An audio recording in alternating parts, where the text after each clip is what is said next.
Bom dia, boa tarde, boa noite. Hoje estamos aqui com um convidado ilustre. Ele é uma pessoa maravilhosa, uma das pessoas que eu acho que tem mais conhecimento do setor. Ele está aqui né, militando nessa área há mais de 30 anos, né, Mário? Me corrija se eu estiver errado. Seu currículo ele é extenso. Não vou nem ler aqui todas as qualificações que você tem. Mas queria agradecer muito a oportunidade de você estar aqui hoje conosco, né, no nosso bate-papo, o nosso cafezinho. Então, hoje o Mário, ele tá como ele vai explicar um pouquinho mais, né, o que que ele está fazendo hoje, mas ele já foi durante muitos anos diretor-geral da ANTAC. Hoje ele está participando de dois conselhos, né? Perfeito. E também ele foi diretor de gestão portuária na Companhia Docas do Rio de Janeiro. Então, obrigado, Mário, por você estar aqui. Prazer. Muito obrigado. Fala um pouquinho de você. Explica pra gente hoje, o que que você está fazendo. Muito bom. Prazer estar aqui com vocês, Ricardo, Fábio. Muito bom estar dividindo esse espaço aqui com vocês. Eu estou hoje num período de quarentena. Eu ocupei até janeiro o cargo de secretário nacional de portos. E, como o Ricardo falou, também ocupei outras posições aí como diretor de gestão portuária na Companhia Docas do Rio de Janeiro. Eu já fui por duas ocasiões diretor-geral da Agência Nacional de Transportes Aquaviários, a ANTAC, de onde sou concursado. Ingressei lá em 2006 e é o tempo que eu tenho no setor aí, cara. Em 17 anos, não chega ele chega a 30. Trabalhei na iniciativa privada antes, mas de serviço público e mais particularmente na área de logística, né, e de regulação portuária. São aí 17, 18 anos que a gente está aí na labuta. Deixa eu fazer uma pergunta para o Mário, dá licença. Por favor. Mário, quantos funcionários ou concursados da ANTAC tiveram a oportunidade de ser o 01? E há quanto tempo existe a ANTAC no Brasil? A ANTAC foi criada pela Lei 10.233, a lei é de 2001, e ela foi instalada no ano seguinte, em 2002. Eu acho que fui o primeiro diretor concursado da agência, com certeza o primeiro diretor-geral.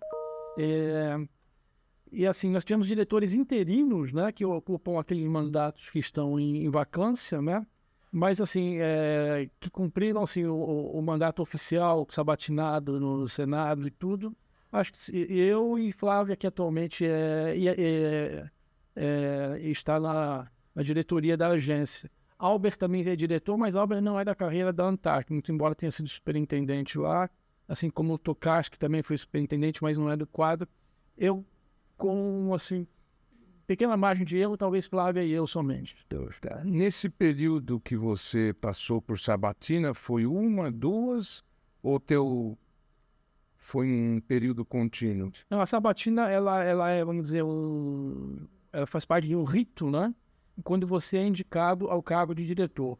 E no caso de recondução, você realmente é sabatinado novamente. Novamente. Então, eu tive por duas vezes sendo sabatinado. As sabatinas ocorrem na Comissão de Infraestrutura do Senado.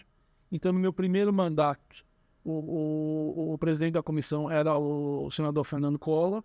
E no segundo mandato era o Garibaldi Alves. Aliás, ambos me deixaram super à vontade na sabatina, nos trataram muito bem lá. Foram dois momentos muito, muito interessantes. Bacana. Vamos falar um pouquinho sobre concessão portuária, Mário. Vamos lá. Tudo bem? Sim. A gente viu, né, que há algum tempo atrás a gente teve uma agitação no setor de talvez a gente ter algumas concessões, algumas aberturas, né, para o setor público, setor privado, na verdade, né, do próprio setor público. Você acha que existe essa pretensão nos próximos anos da gente fazer alguma, não por concessão ou outros tipos de parcerias com o setor privado? O que que você entende dessas parcerias com o setor privado? Você acha que é uma coisa positiva? Que você acha que é uma coisa negativa? Não, super positivo. Bom, a operação portuária no Brasil, ela é privada e 100% privada desde 93, com a Lei 8.630.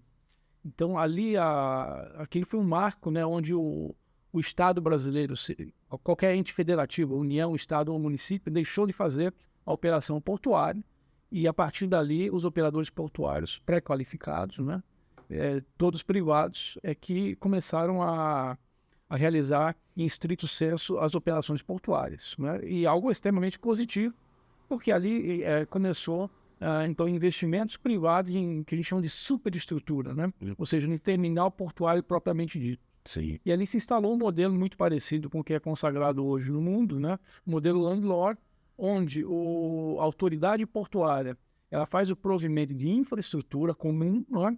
E o operador privado faz o provimento de infraestrutura, ou superestrutura, que a gente chama, né? Dentro do terminal. Portanto, guindastes, empilhadeiras, transteiner, portainer, né? Própria dragagem de berço ali, né? Tudo por conta do terminal portuário, portanto, do operador portuário privado, né? E dragagem de canal, acessos terrestres, enfim, utilidades, balança, fornecimento de energia. Isso ficaria a cargo de uma autoridade portuária. E essa foi a discussão mais recente, né? Poderíamos, vamos dizer, transferir para a iniciativa privada também essa gestão portuária, essa questão da autoridade portuária, e aí há um pouco de divisão, digamos assim, né? Nós vínhamos de uma política pública, né, no governo anterior, que estava levando adiante esse modelo de colocar o privado na gestão portuária, e mais recentemente o nosso ministro atual de Portos e Aeroportos, né, já se manifestou contrariamente a essa possibilidade, mantendo, portanto, o modelo de gestão portuária pública. Mas já abriu espaço e também ele já externalizou essa questão, né, de que algumas questões podem ser passadas para a iniciativa privada, particularmente a questão de gestão do canal de acesso, onde nós temos ali a necessidade de fazer dragagens, perenes e, às vezes, investimentos maiores em profundidade, mas precisamos receber navios maiores. O mundo funciona mais ou menos assim, né? Os navios, quando eles ficam pequenos pelo hemisfério norte, né, que é quem faz as grandes movimentações, eles migram para o hemisfério sul.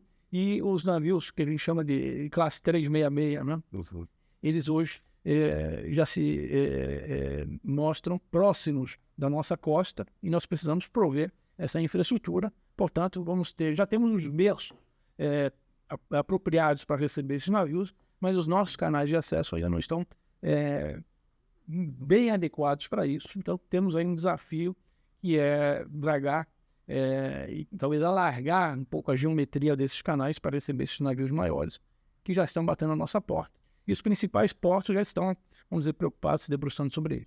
Não, e concordo, acho que é perfeito a sua análise, realmente, eu acho que a ideia é essa, a gente tem hoje um mundo onde cada vez mais você tem, né, tem embarcações que elas exigem que você tenha um calado maior e você tenha, porque acaba barateando muito o custo, né, também do frete, até para a própria carga em si, e realmente é isso. O problema hoje a gente tem muitos portos ainda que são protegidos, né, vários que são muito importantes hoje aqui no Brasil. O que você quis dizer com portos protegidos? Protegido é como fazia antigamente, quando você tinha medo de algumas invasões, você colocava alguns portos que eram dentro de canais, e aí para você limitar o acesso, né, de uma eventual invasão, exatamente alguma coisa assim. Mas hoje em dia é outra realidade, né? Então, hoje você vê, principalmente o Sudeste Asiático, você tem vários hubs ali, que são verdadeiras ilhas ali, que simplesmente é para você conseguir relocar a carga mais rápido. Então, eu acho que a ideia, talvez, criar alguns hubs também nessas ilhas, mas que seria um investimento muito caro, mas eu acho que talvez conseguir alargar mais, conseguir aprofundar mais para você ter acesso de algumas embarcações que são maiores dentro dos portos protegidos, né? Então, acho que esse realmente é o futuro e é o caminho. Inclusive, até a gente queria trazer um outro ponto aqui, que era referente à própria cabotagem, né? A gente já trouxe um episódio específico sobre a cabotagem. Hoje vamos só dar uma pincelada nesse assunto. Que é exatamente isso, os modais, né? A gente sabe que hoje o modal marítimo, se você for comparar com os outros que estão disponíveis, ele é praticamente o mais barato, o mais em conta, até por conta do próprio volume que você consegue carregar, né? E, inclusive, eu queria aproveitar e perguntar a sua opinião, né, com relação à cabotagem. Você acha que a cabotagem, ela facilita muito mais o nosso comércio aqui interno, né, do que outros modais? Ah, ou você acha que a própria expansão da cabotagem acabaria tirando o mercado de outros modais? Não, não, eu acho que há uma vocação natural para cada um dos modais, né? Você tem aí o modal rodoviário mais indicado, né, para o que a gente chama de last mile, né, para a ponta na entrega, né? E para médias e longas distâncias a gente teria que usar aí ferrovias e o modal aquaviário, sem dúvida nenhuma, né? Isso funciona muito bem, seja do ponto de vista econômico, né, na tonelada por frete, né, real por tonelada, né? Tanto do ponto de vista ecológico, né, de queima de carbono, né? Então, isso está muito claro. Agora, para isso acontecer, não vai ser na canetada de um decreto que a gente vai conseguir isso, né? A gente tem que dotar o setor, prover infraestrutura para que isso aconteça, né? Então, o Brasil tem uma costa fantástica aí de 7.500 quilômetros, né? E que a gente chama que é a BR do mar, né? Sim. É uma BR que não precisa de asfalto, não é? Tá pronta, tá disponível, né? Mas a gente precisa ter economia de escala, né? Porque você efetivamente, né, encher um navio, né, de carga, né, tornar viável economicamente essa operação, você precisa ter volumes, grandes volumes, né? E não raro há uma dificuldade em relação a isso. Como é que se faz para criar um círculo virtuoso, né, entre deixar a disponibilidade de embarcações e cargas disponíveis? Acho que a BR do Mar veio para isso, né? Para incentivar, para estimular questões dessa natureza. Um grande inimigo da cabotagem, entre aspas, né, sempre foi o afluxo excessivo de carga nos portos. Ou seja, o porto, quando tem um gargalo no comércio exterior, no longo curso, ele dificilmente vai abrir janela para cabotagem, porque o longo curso é o que remunera melhor os terminais, sobretudo os terminais de container, né? Então, você precisa ter ali disponibilidade de ofertas, né, de janelas de atracação para essas embarcações de cabotagem. E nós conseguimos isso, acho que lá desde do marco regulatório de 2012, 2013, né, com a possibilidade de você construir terminais privados, né, para carga geral, né, para cargas terceiras, digamos assim, né? Um choque de provisão de infraestrutura, lembrando que a lei, em 2013, estou falando da lei 12.815, né? Ela trazia um tripé ali de investimentos, né? Que era um programa arrojado de 159 áreas de arrendamentos portuários, programa de licitação, a prorrogação antecipada dos contratos de arrendamento que estavam em vigor e a possibilidade de autorização de terminais privados para movimentação de carga de terceiros indistintamente. Esse tripé deu muito certo, nós tivemos aí, talvez não tenham sido movimentos contemporâneos, né? Deslanchou bem a autorização de terminais privados, deslanchou bem as prorrogações antecipadas, os leilões, em primeiro momento, ficaram travados, agora já estão ocorrendo, vamos dizer, em linha, né, digamos assim, em linha de montagem aí, né, consecutivos, né? E isso provocou o quê? Provocou a possibilidade de a gente trabalhar realmente uma multimodalidade mais efetiva, mais racional, não é? E lembrando que talvez os nossos desafios, eles não sejam só hoje com demanda de cabotagem. É importante a gente entender que o Brasil está sendo cortado por ferrovias de norte a sul e de leste a oeste. Essas ferrovias vão sendo entregues aí ao longo dos próximos 5, 10 anos, né? E vão desembocar nos portos. Isso é um desafio que os portos vão ter que ter, né, de cuidar para dar conta desse volume. Lembrando que o terminal, o Greenfield, para entrar em operação hoje, demora de 5 a 10 anos, né? Licenciamento ambiental, autorizações, etc. Né? E então nós vamos ter que fazer mais com o mesmo, ou seja, ganhar em produtividade. Nós estamos aí num cenário macroeconômico, né, virando PIBs aí, pequenos nos últimos anos. É razoável que a gente espere virar PIBs mais fortes nos próximos anos. O setor é alavancado em relação ao PIB. Cada 1% de PIB que a gente tem de acréscimo, as cargas crescem aí de 2,5% a 4% em tonelagem movimentada. Importante alavancar para O Brasil está na iminência de entrar para o OCDE, o que vai aumentar as nossas trocas de comércio exterior, né? E, enfim, se houver essa... e a questão do óleo e gás, né? Nós vamos entrar em níveis de produção de OPEP, né? Nos próximos anos. Isso já tem data marcada, né? Mais ainda, né? A economia do mar. Você tem hoje aí geração de energia limpa, né? Eólica, fotovoltaica, hidrogênio verde, amônia verde, que vai necessariamente se valer de infraestruturas portuárias. Então, você imagina os desafios que estão pela frente. Então, é fundamental que a gente esteja preparado aí, em termos de planejamento, né? Para esse crescimento que virá. E eu acho que você colocou um ponto muito importante, que é assim, com relação ao planejamento. Você fala pelo modal rodoviário, para mim, o modal mais importante dentro do país, para ter um acesso para o país todo, é o ferroviário. Eu acho que assim, a gente ficou durante muitos anos estagnado, né, com políticas às vezes incentivando compras de caminhões, de modo simples, muito investimento para o modal rodoviário, e foi esquecido um pouco o ferroviário.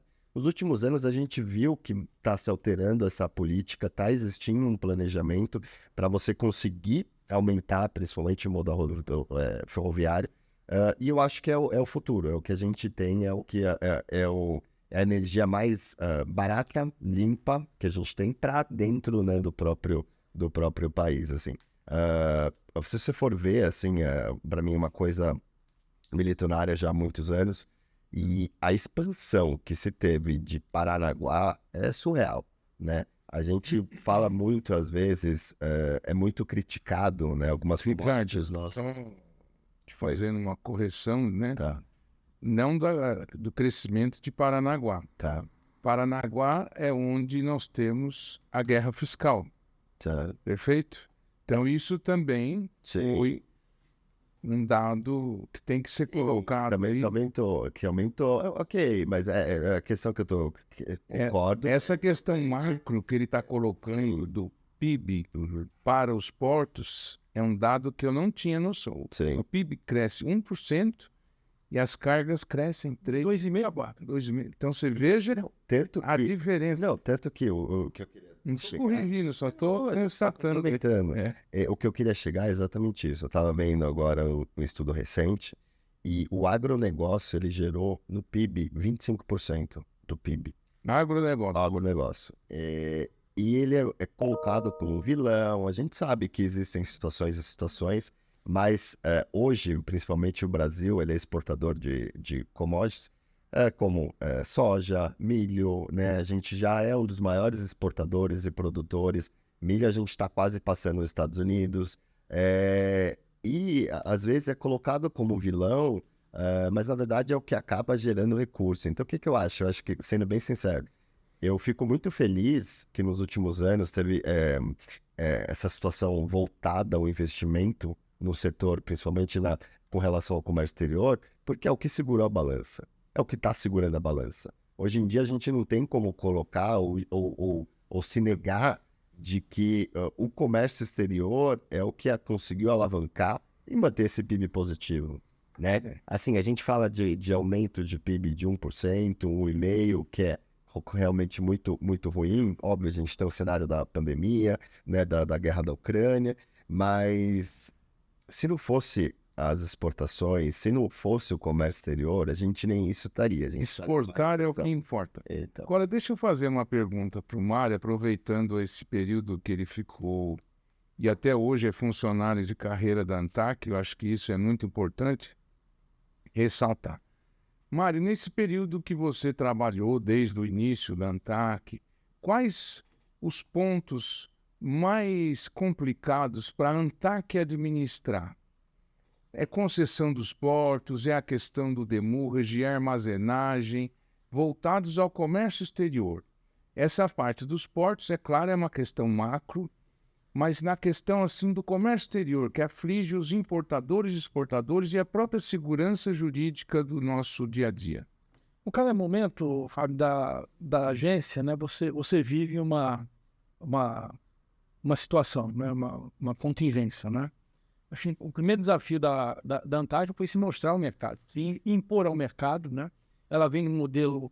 ela não foi das primeiras agências, as primeiras agências foram criadas em meados da década de 90, né? Imagino que a Anatel, a ANEL, a própria ANA tenham sido criadas nessa época, né? As agências de transportes vieram logo depois, em 2001, criou-se a NTT e a ANTAC na mesma lei, a ANAC veio um pouco depois, e no primeiro momento essas agências começaram a funcionar com um quadro de servidores, né? Oriundos dos órgãos de origem, né? Então a ANTAC começou a ser implementada, digamos assim, né? Com servidores oriundos do GPOT, né? E da Portobras, né?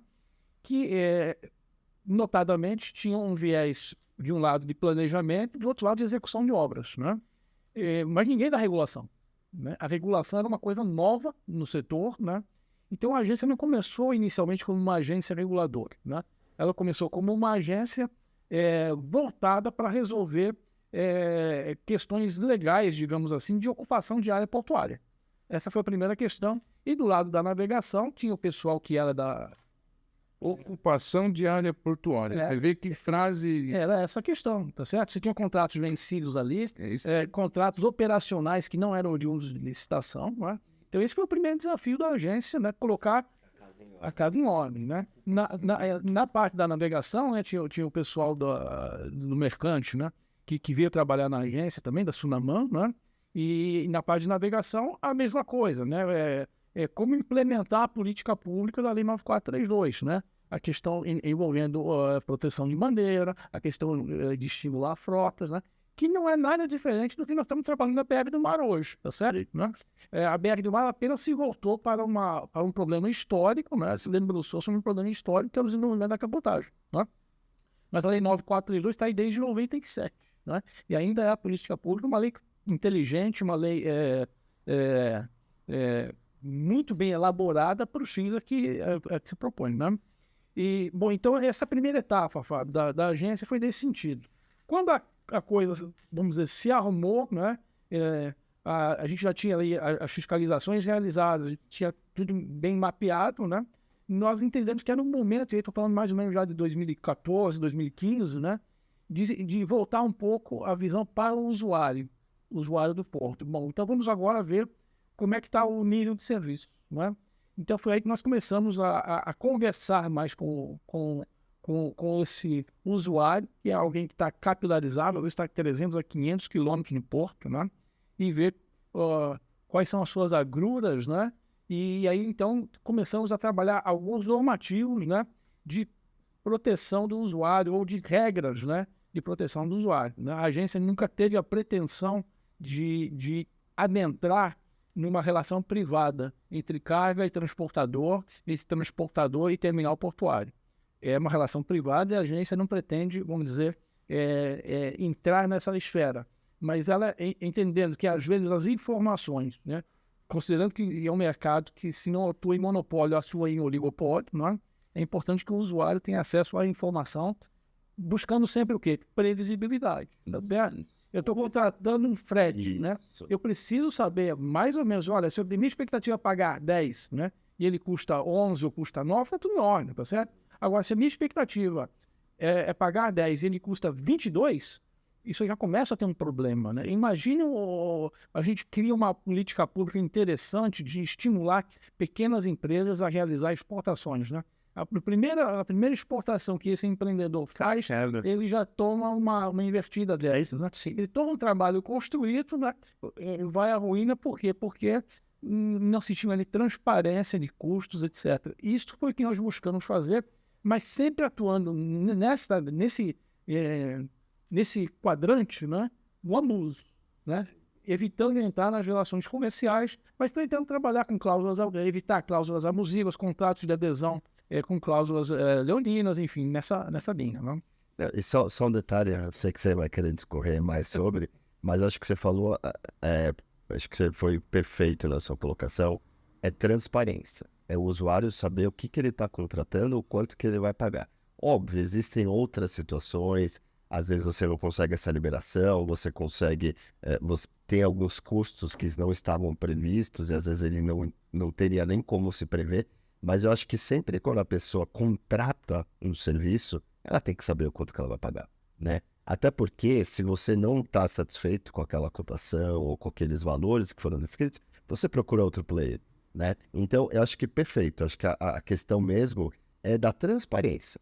É você saber o que você contratou, o quanto que você vai pagar, se efetivamente acontecer algum problema, você saber o custo que vai ser gerado aquilo, mas que você tem que ter aquela previsão. E é o que você falou, às vezes o importador pequeno ele vai fazer a primeira carga dele, vai importar, dá algum problema, ele não estava embasado no que seria o valor que ele teria, o cara quebra. O cara nunca mais volta a trabalhar. Né? Quais ferramentas a ANTAC dispõe, Mário, para que a gente faça uso disso que você comentou agora? Bom, tem alguma coisa específica que a gente possa consultar?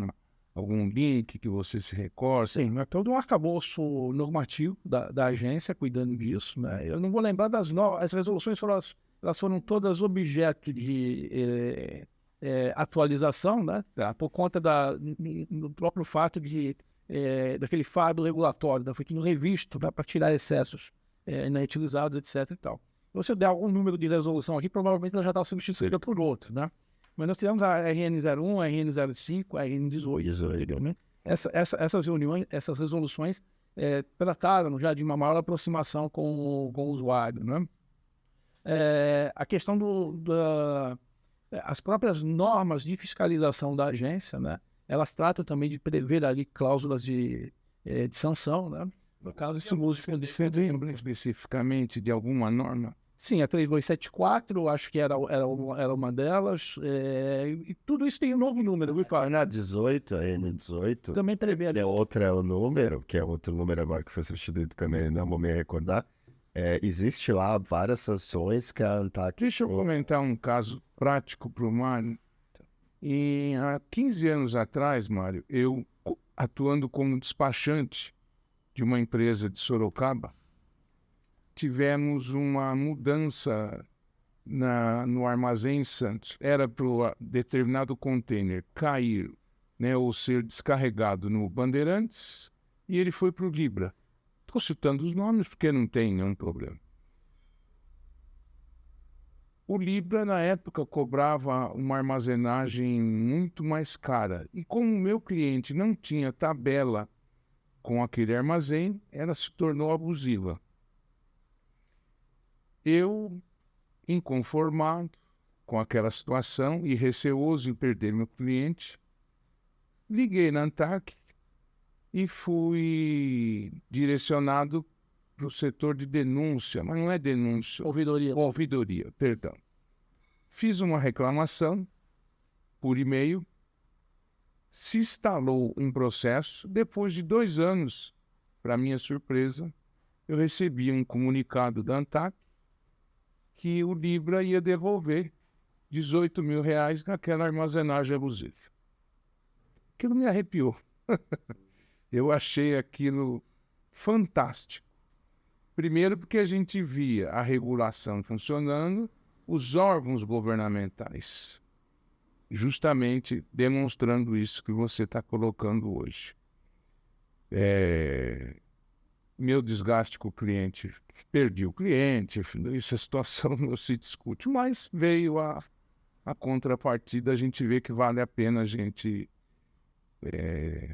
de alguma forma, fazer sua contestação.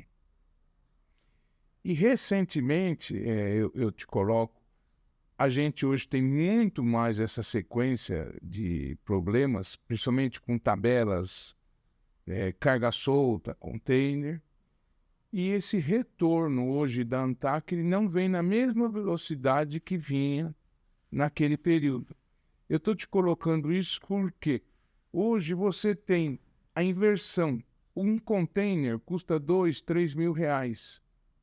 E uma armazenagem de carga solta, R$5, R$7 mil. E os operadores portuários, não sei se é o termo correto, o Ricardo me corrija, os armazéns, eles dizem que é pela publicidade da tabela, que é outro ponto que também traz muita dificuldade no comércio exterior. Então, os armazéns colocam as suas tabelas oficiais no site e fica valendo como lei. Então, isso é um liame que uma hora o Poder Judiciário com a ANTAC, ou só a ANTAC, na minha opinião, e você agora já colocou isso de forma bem transparente, isso tem que mudar, porque você vê, da mesma forma que você colocou do frete de exportação, você paga, às vezes, num pacote pequeno, 5, 6 mil reais, e por um período de 7 dias. Tem armazéns hoje, Mário. Você não tem nada com isso, o ANTAC não tem nada com isso. O Ricardo, eu não sei se advoga para algum armazém, que ele é argentino, mas tudo bem. Eles cobram 7 dias de armazenagem. E lá atrás, antes dessa mudança da lei dos portos, nós tínhamos um período de 15 dias. Eu quis fazer essa explanação.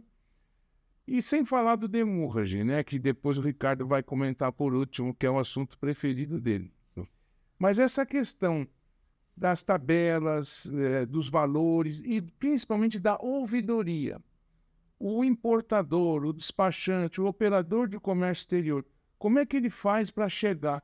Isso é aberto a todo mundo, tem que ter um advogado, tem que ter um procurador. Eu queria que você falasse isso, porque você ali como 01 chegava para assinar, né?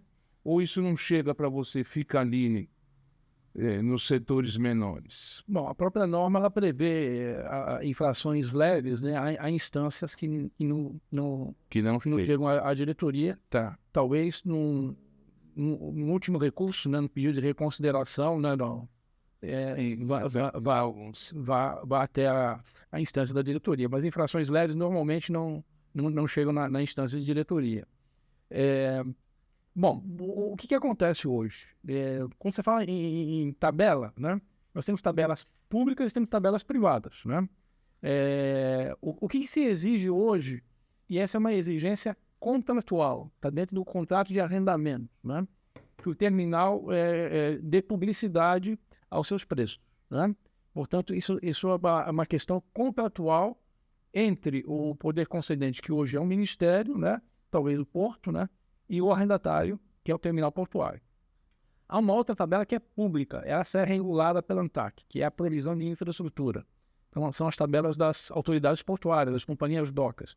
Essa tabela ela é efetivamente regulada. Que medida a ANTAC adotou recentemente? A harmonização das rubricas dessa tabela tarifária. Porque antes, o que acontecia? Alguns cobravam atracação por um período de 6 horas, outros cobravam atracação por dia, outros cobravam atracação por semana, outros cobravam o acesso aquaviário pela tonelagem de porte bruto da embarcação, outros cobravam o acesso aquaviário pela tonelada efetivamente movimentada.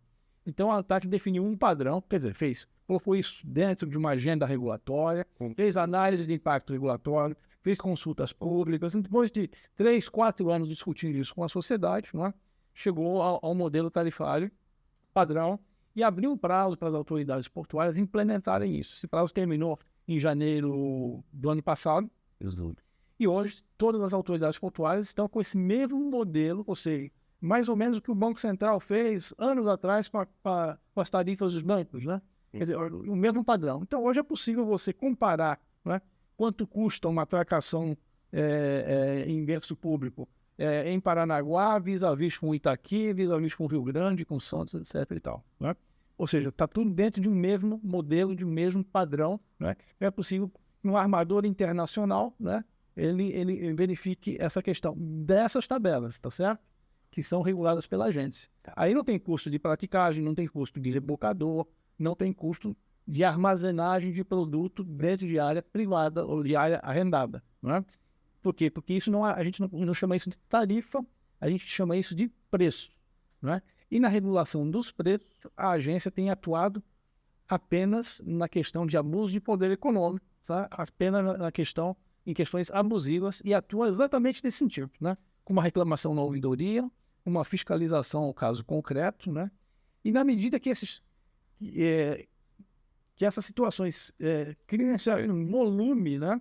Aí começa a criar necessidade, vamos discutir melhor isso, porque não é mais um caso isolado, é uma coisa que está virando sistêmica. Será que não é um caso de levar isso à norma, né? Ou de criar uma jurisprudência? Isso é todo um processo, Fábio, que vai se desenvolvendo ao longo do tempo, né? As respostas da agência hoje deveriam ser mais rápidas. Eu estranho quando você disse que há 15 anos atrás respondeu mais rápido, não deveria ser assim, né? Hoje nós temos mecanismos de dar um provimento para você em 48 horas, uma liminar, como é na justiça, né? Então, talvez que você tenha pego um caso isolado, assim, mas não é a regra. A regra hoje é dar respostas mais rápidas, a gente tem acompanhado isso. E, inclusive, só fazer um adendo, vou até elogiar o sistema da ANTAC que é utilizado. Hoje você consegue ter acesso muito mais fácil do que você tinha antigamente. Não me lembro agora qual que é o sistema que eles usam, mas é meio similar ao ECAC. Você consegue ter informações, você consegue ter acesso ao processo, você consegue fazer denúncias. Eu sei, né? Eu sei. Então, assim, ele tem um retorno muito rápido, né? Então, assim, uma das coisas que tem que se elogiar também da ANTAC é esse lado de ouvir também o usuário, né? Que realmente ele acabou facilitando muito. E eu acho que é o futuro, né? Mas, enfim. Aproveitando, Tá. ele comentou que tem alguns processos ou alguns problemas que têm mais demanda de problema, que a demanda é absurda. O demurrage seria um, Mário? Eu acredito que sim. A questão, o demurrage, veja, Que o demurrage é uma palavra que está ficando estigmatizada, né? vamos assim falar de demurrage e de detention, né? São duas Perfeito. questões, né? O demurrage ele é uma cobrança legal, ela é contratual, né? Ela está ali e estando dentro de parâmetros contratuais razoáveis, digamos assim, né? Ou seja, de igualdade de condições, né? Está tudo em ordem. É a mesma coisa com detention de contêineres, enfim, né? E está tudo em ordem se isso estiver, vamos dizer, bem negociado, né? Aliás, a própria norma da agência, quando cuidou disso, a primeira delas foi a 2389, né? Ela dizia o seguinte, olha, se há previsão contratual, a norma não se aplica. A norma é ali para os casos onde aquilo não está bem azeitado em termos contratuais, né? Ou seja, ela está sinalizando ali que a agência vai atuar no abuso, né? Na questão de fora das 4 linhas contratuais dele, né? Essa é bem a questão colocada, né? E repito, né? A tendência é essa, né? Aquilo que for preço, não for tarifa, né? A agência trata realmente na questão residual do abuso. Sim. Se forem muito frequentes, talvez ela se debruce sim um pouco mais para tentar buscar, né, uma linha de equilíbrio, né? Então, olha, é importante que o contrato deixe claro o seguinte, quais as sanções, etc. E tal. Aí tem questões de natureza, vamos dizer assim, natureza jurídica, né? Olha, aquilo é indenizatório, né? Aquilo não tem uma natureza contratual, é punitivo, não é punitivo, tá certo? Né? Mas é muito mais semântica. Objetivamente, aquilo gera um custo na ponta, né? Que pode ficar muito grande, né? E a importância de você ter também a transparência, né? Você está com uma caixa que é minha, eu tenho que te avisar, tá certo? Porque você pode ficar com 3.000 vezes por ano com uma caixa minha, tá certo? Né? E normal você me pagar aí um valor aí de 2% do que você me demora para me devolver, tá certo? Agora, se houver um caso isolado, que você fique 300 dias com a minha caixa, não é possível que nesse meio tempo eu fique calado aqui, esperando para dar o bote e cobrar os 300 dias, não é? Sim, eu concordo. Mas eu acho que a questão é exatamente isso. Por exemplo, hoje você tem várias modalidades dentro do marítimo, né? Você tem embarcações forró, você tem, mas hoje a gente está falando mesmo de equipamento, né? Que são os containers. E assim, por exemplo, se eu não tiver container, eu sendo um transportador, se eu não tiver container, eu não consigo fechar, não consigo vender meu frete para outra pessoa. Então, não é justo, por exemplo, o Fábio. O Fábio ficou 1 ano com o meu equipamento, né? Eu tô deixando de ganhar, que é o meu business, é o meu core business, é vender frete, é fazer transporte. Não é justo eu deixar de ganhar com aquele equipamento que eu poderia estar movimentando, já teria feito 3, 4, 5 viagens já com aquele equipamento, e o Fábio ficar 1 ano com aquele equipamento, né? Então, não é justo, né? Então, mas, de novo, tem que ser informado do valor.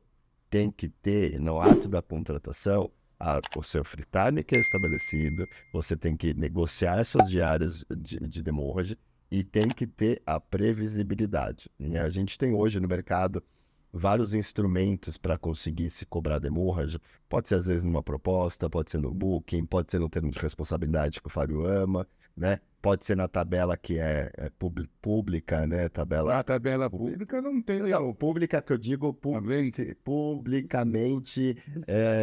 com a própria publicidade. Então, você tem vários instrumentos que você consegue balizar a sua demanda de demurrage. Então, é o que o Mário colocou muito bem. É a previsibilidade. É você estar lá com o seu cliente, você saber o quanto que aquilo vai te custar, em quanto tempo você tem que devolver. Ah, mas a Receita está em greve, os fiscais não estão conseguindo fazer, não conseguem fazer ao tempo hábil que seria, meu free time acabou. Você falou Não, deixa eu só terminar. Hoje você consegue ter acesso ao judiciário muito facilmente. Você consegue subir um mandado de segurança para você conseguir liberar. Não, consegue também, Fábio. Consegue. Você tem todo o nível de profissionais também que atendem o mercado. Mas falando em abusividade, você colocou uma questão abusiva agora. O termo de responsabilidade. A ANTAC já rechaçou isso e vem rechaçando em várias liminares, mano. Essa questão do termo. Pontuais, que você não sabe nem a realidade daquela situação. Não, tudo bem, mas vamos, deixa o Mário responder. O que acontece? Existe hoje, o termo é uma confissão de dívida. Bom, eu oriento alguns clientes a não assinarem, colocar por conta e ordem, enfim. E até, em casos extremos, chegar ao Poder Judiciário. Eu tenho tido a oportunidade de fazer algumas palestras e algumas empresas, eu estou até tentando coletar esses dados, pagam de 5 a 6 milhões de reais por ano de demurrage. Não vou entrar aqui no contexto, se tem muito, se tem pouco, mas é um escárnio, na minha opinião. Assim, fora de proporção. Quebra qualquer relação jurídica. A ANTAC não tem nada com isso. Isso já vem lá de trás. A ANTAC veio para regular e você colocou muito bem. Ela está ali para fiscalizar abusos. Isso, para mim, é abuso, mas tem que ser denunciado. E a gente pede para as empresas, eu preciso dos dados, né? Não tem nota fiscal, não tem recibo, eles aceitam qualquer coisa. E o Poder Judiciário avaliza. Mas o que eu queria te colocar com referência a isso é a questão do termo. A ANTAC hoje, mesmo com essas normas que ela já editou e essas decisões em liminares, ela vai fazer uma atuação mais perene ou ela só vai trabalhar quando é demandada? Eu digo, não a tua opinião, a opinião da ANTAC, né? O consenso ali, pelo que você já viu por todo esse período que você está lá. Eu diria que o máximo que eu posso te responder, Fábio, é uma tendência em relação ao fato. Já tá bom. Se o termo se mostrar abusivo, né? Ou você assina um nada feito, né? Ou seja, não é algo que vem de uma vontade das partes, né? É algo imposto. Muito provavelmente a agência vai atuar nesse sentido. Perfeito. Por quê? Porque é abusivo. Tá certo? Não é? Agora, o conteúdo desse termo, o termo em si não é nada.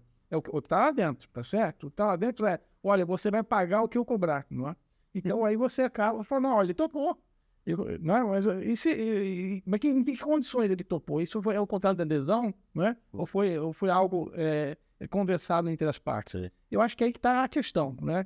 E aí, sem dúvida nenhuma, considerado taxado, né? Classificado como abusivo, a agência irá atuar, não tem a menor dúvida. Mas o que eu estava querendo colocar é que o termo de responsabilidade, ele é um dos instrumentos. Hoje você tem a previsão de conseguir colocar uma cobrança por um booking, por uma proposta, onde está descrito que aqueles valores, em caso de que ocorra demurrage, eles aconteçam e você vai pagar aquilo ali. Isso é só um instrumento. O que eu estou querendo conversar já discutimos várias vezes. É já institucional que eu estou colocando para ele, porque a gente não pode particularizar. Não. E ele... colocou de uma forma brilhante Aham. e eu não poderia esperar outra resposta. Sim, sim. Até porque ele foi 01 e 01, sendo 01 tem seus méritos. Sim, E funcionário de carreira. sim, sim. Isso é a diferença. Sabatinado 2 vezes, fazendo agora a minha cola. Aham. Porque é difícil hoje, Mário, a gente ver essa transparência nas questões públicas e nos negócios. Todo mundo fica ali, sabe? Não saber como se colocar. E é isso que atrapalha o mercado. Porque mesmo você estando errado, você tem que ter uma resposta contundente. E, claro, cada caso é um caso. Não é, Ricardo? Sim, concordo. E é isso, exatamente isso. Cada caso é Eu um. não sei se eu atropelei aí, mas eu quis colocar isso, Uhum. porque o duro é quando você não tem uma definição. Sim. E a norma, hoje, a ANTAC, a gente vê diversas situações, mas a ANTAC tem se posicionado.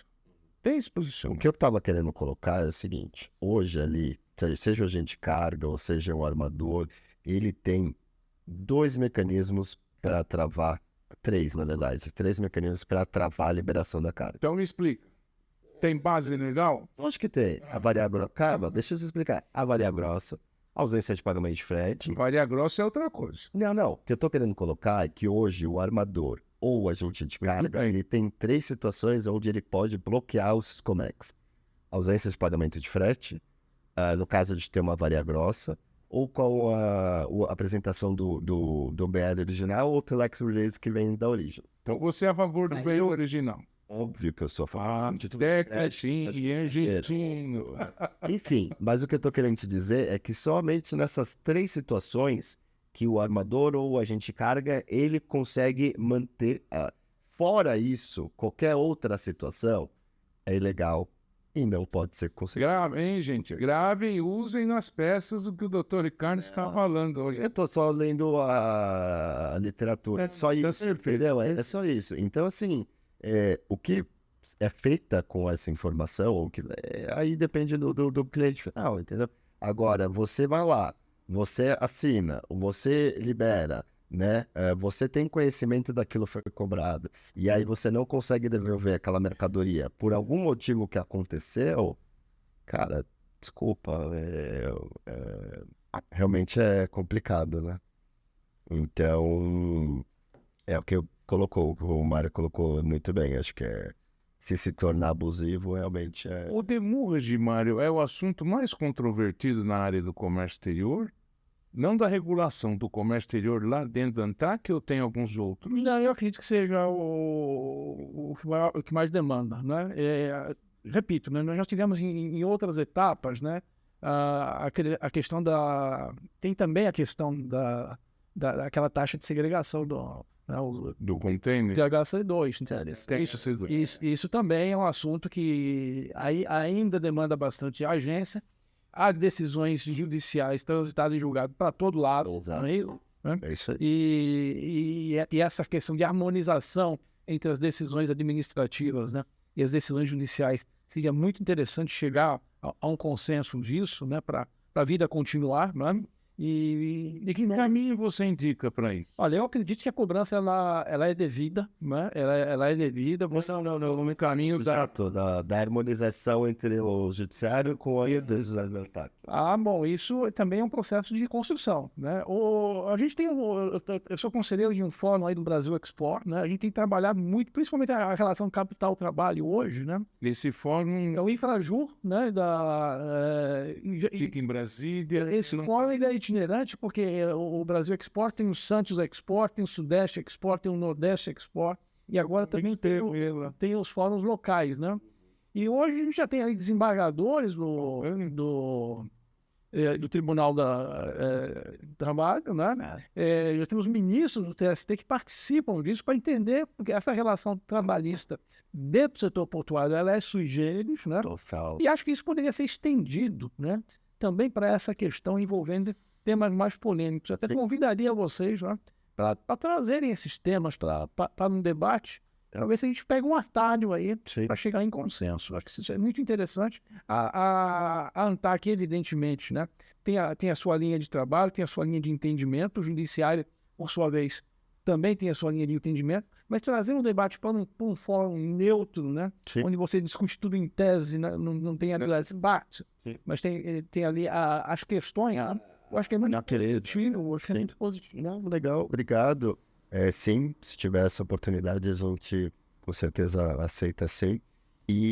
Mas eu acho que realmente é muito difícil. Outro dia veio aqui o Hamilton, que estava discutindo a guerra fiscal, e aí a gente estava discutindo uma situação especial. Por exemplo, aqui em São Paulo tem uma lei específica estadual de um entendimento com uma alíquota X.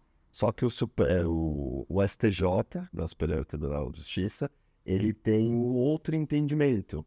E aí, o que acontece? O próprio entendimento do STJ, ele vai em desfavor de uma lei estadual, né? E como é que fica? Por exemplo, eu judicializo aqui em São Paulo, vai para a primeira instância, perdi. Aí vai para a segunda instância aqui em São Paulo, que é com entendimento nessa lei estadual.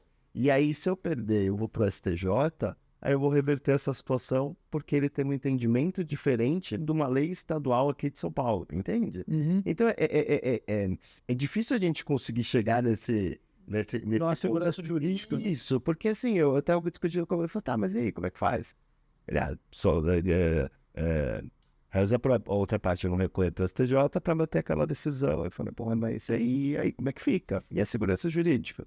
Como é que eu vou normatizar isso daí? Como é que eu vou colocar que aquilo ali é o que de fato vai ser uma jurisprudência, né? É difícil. Porque se você julga contrário à lei, né? Sim. O ideal seria você então, dizer que a lei é ilegal, né? Sim. Tirar a personalidade da lei. O Poder Judiciário, né, deve pacificar. Deve pacificar. E a gente espera isso em todos os sentidos. E eu tenho uma percepção que eu queria dividir aqui com vocês agora, né? Que envolve essa questão de guerra fiscal, né? Mas envolve também, né, uma outra condição, né? Que é o planejamento estratégico das empresas, né? E é a questão também envolvendo aí a descarbonização, né? E a questão envolvendo o posicionamento ambiental das empresas, né? São coisas distintas, né? Mas que é importante colocar na mesa, né? Em que medida faz sentido, né? Vamos dizer que eu hoje sou uma grande empresa que trabalho em distribuição de produtos, tá certo? No varejo, né? Tá certo? Então eu começo a colocar ali carros elétricos para distribuir os meus produtos. Olha, estou num projeto de descarbonização bacana, tá? Só que, em vez de eu contratar um porto mais próximo do meu armazém, eu vou buscar a carga lá a 400 quilômetros de distância, queimando óleo diesel, né? Em que medida? Você percebe, né, o paradoxo disso, né? Poxa, é complicado, né? E aí entra a palavra compliance, né, que está muito na moda e que eu reluto, não quanto à utilização dela, mas ela já existe, né? E hoje é compliance. Isso que você está colocando é um compliance de forma transparente. Sim. E que ninguém está verificando. É que sabe, assim, minha opinião pessoal aqui, tá, Ricardo, pessoa física. Eu acho que todo mundo tem que ter consciência do meio ambiente, todo mundo tem que ter aquela realidade do que está acontecendo com o mundo, de como que o país está, o mundo está esquentando, né? Que realmente tirar essa tese negacionista de que não tem nada a ver e realmente eu acho que tem que se colocar a situação, mas muitas vezes as empresas elas acabam utilizando essa bandeira como uma autopromoção. Às vezes ela não está interessada em ter essa... Tá jogando pra torcida. Tá jogando pra torcida, entende? Às vezes você vê não vou citar nomes aqui, mas às vezes você vê várias propagandas que tentam trazer uma ideia de inclusividade, tudo. Pô, o cara tá querendo agregar público, o cara tá querendo vender mais a mercadoria dele. É difícil, às vezes, você conseguir separar o joio do trigo, sabe? Mas o exemplo que você colocou é perfeito. Porque assim, não adianta nada eu ter lá uma cadeia logística ali das motos, os carros que forem elétricos e fazer uma logística, né, com base no diesel e pegar longe, realmente. Agora, só fazendo um detalhe, essa questão da guerra fiscal que a gente colocou é uma situação muito complicada. Eu sou, de certa forma, eu acho que para o mercado é uma situação positiva no sentido de que você tentaria colocar mais competição. Vamos usar um exemplo prático, Mário. O que era Itajaí há 10 anos atrás? O Porto de Itajaí, há 10 anos atrás. 15, vai, vou colocar 15 anos. Todo mundo sabe que foi criado ali os incentivos fiscais que se deram, tornaram aquela magnitude. Hoje você vê Balneário do Camboriú, Itajaí, todas as cidades ali ao redor, né, que cresceram principalmente por conta, né, do porto, né? Enfim, a ideia que teve o governador e prefeito à época de colocar esses incentivos, talvez trouxe desenvolvimento para a sua cidade, né? Então, Mas eu não tenho nada contra você desembaraçar a tua mercadoria, né? No recinto que esteja aí numa área, aspas, né? Com incentivos fiscais, tá certo? sim, Mas uma vez desembaraçado, você não precisa queimar o óleo diesel. Você faz uma operação de cabotagem, sim, tá certo? concordo, Você continua por ali, né? concordo, Essa é a questão. concordo. Uma outra coisa, dentro dessas questões da ANTAQ, qual a maior contribuição que você acha que ela trouxe para o comércio exterior? Não para a regulação das áreas portuárias, mas para o comércio exterior. Eu acho que, assim, Para pacificar todas essas normativas, porque no passado nós só tínhamos a Receita Federal. Com a questão da ANTAQ, hoje quem regulamenta, né, o armazém ou as concessões passa pela ANTAQ. A gente vê lá no Porto de Santos o número da autorização e tudo mais, enfim, aquelas medidas. Então, qual seria,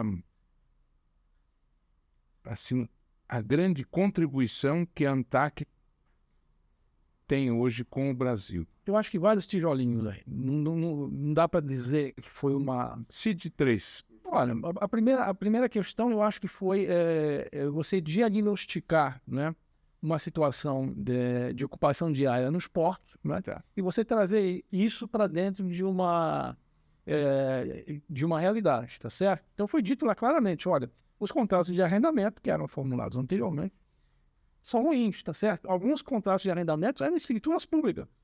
Você era ocupação de área, não tinha níveis de serviço, não tinha absolutamente compromisso com investimento, nada disso. Né? Era ocupação mesmo, era como se fosse um aluguel de área. Né?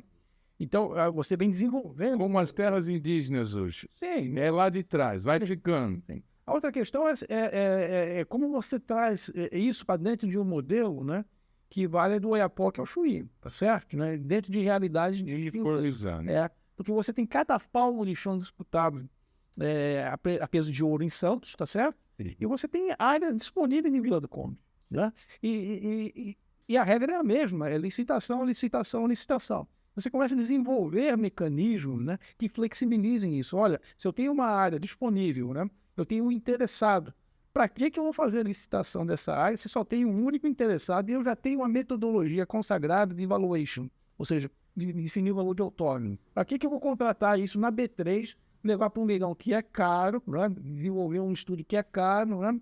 Quando eu tenho um interessado, a área disponível, quer dizer, por que não pactua isso? Faça um chamamento público, vai aparecer só um interessado, eu passo a área a ele, dentro de um modelo de evaluation consagrado, para pagar o preço justo, né?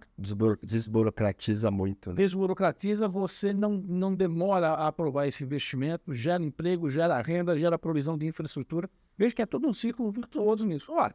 A realidade de Santos é outra. Ali tem que ir a licitação mesmo, porque o cara está disposto a bidar forte ali. Então, esse é o modelo, tá certo?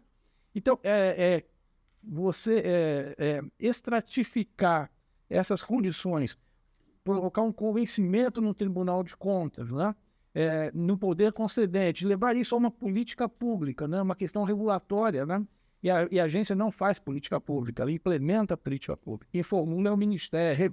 Repita, por favor. A agência reguladora não promove, ela não é a editora da política pública. Quem faz a política pública é o Ministério. O Ministério está lá para fazer planejamento e política pública setorial.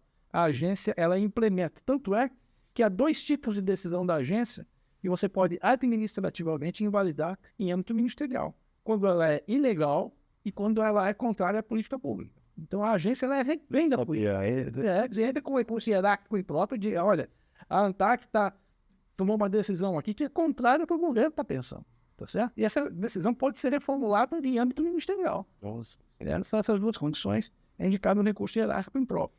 Então, aproveitando esse gancho, o Tribunal de Contas da União, você falou essa questão de frete.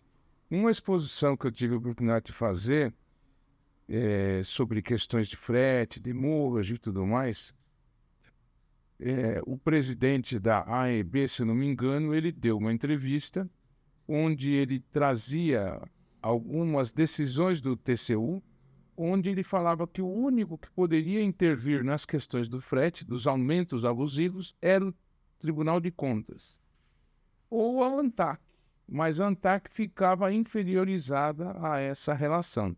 Saiu em várias televisões, eu tenho esse material, depois eu vou te encaminhar. E aquilo me assustou. Hierarquicamente, né, o Tribunal de Contas tem toda essa autonomia, ele consegue, enfim, pôr o dedo ali, falar não é assim, é assim. Olha, consegue. Né? O Tribunal de Contas, ele se vale de uma palavra que existe na Constituição Federal, né? Super-homem. Diz que ele pode fazer auditoria de natureza operacional. Essa palavra operacional permite tudo. Permite tudo, né? O Tribunal de Contas não está ali só para olhar as contas de estados? Não, para olhar tudo. Por conta dessa palavra operacional. Tanto que a gente brinca internamente como o TCU é o super-homem. Agora, a verdade seja dita, o tribunal, particularmente na questão da ANTAC, contribuiu muito para a agência ser o que é hoje. Nós temos que, e eu imagino que isso também em relação a outras agências, tá certo? Mas também invadiu em várias searas ali, né? De mérito administrativo, né, de matéria de mérito da agência, né? Enquanto há uma série de decisões, até uma jurisprudência do tribunal, eles têm até uma expressão lá, questões de segunda ordem, alguma coisa assim, eles não invadem. Olha, isso é mérito administrativo, né, mérito regulatório, a gente não entra nessa questão, né? Mas já ocorreu, vez por outra, invade assim, essa esfera, e o judiciário também, não é? Por quê? Porque é aquela linha, né? É uma zona cinzenta realmente, né? E às vezes coloca a perder todo um esforço regulatório. E o que vai trazer essa pacificação seriam esses fóruns que você falou. Eu acredito que na sua opinião, né? O ministro Benjamin Ziller, inclusive, participou do último fórum. Quem, inclusive, eu sou fã. Eu acho que é um ministro diferenciado da Corte de Contas, é alguém que se debruça efetivamente sobre os problemas, né? Então, ele já participou disso, e, salvo engano, o ministro Vital Nogueira deve participar do próximo fórum, agora em João Pessoa. É importante você trazer também a Corte de Contas, né, mais perto da nossa realidade. Não é para convencer o ministro de nada, absolutamente. Só para ele entender o que está acontecendo e importante o conceito. Ou para entender melhor, né, como é que está a dinâmica de discussão de determinadas matérias dentro daquele ecossistema, digamos assim. Né? Maravilha. Acho que podemos já finalizar. Hoje a gente... Estou muito feliz de você ter vindo, Mário. Você deu uma aula para gente. Realmente você conseguiu trazer vários conceitos. Aprendi muito com você aqui hoje também. Queria te agradecer, muito obrigado, né, por você ter vindo, por você estar aqui no nosso canal. Quem sabe a gente não traz uma próxima, né, Fábio?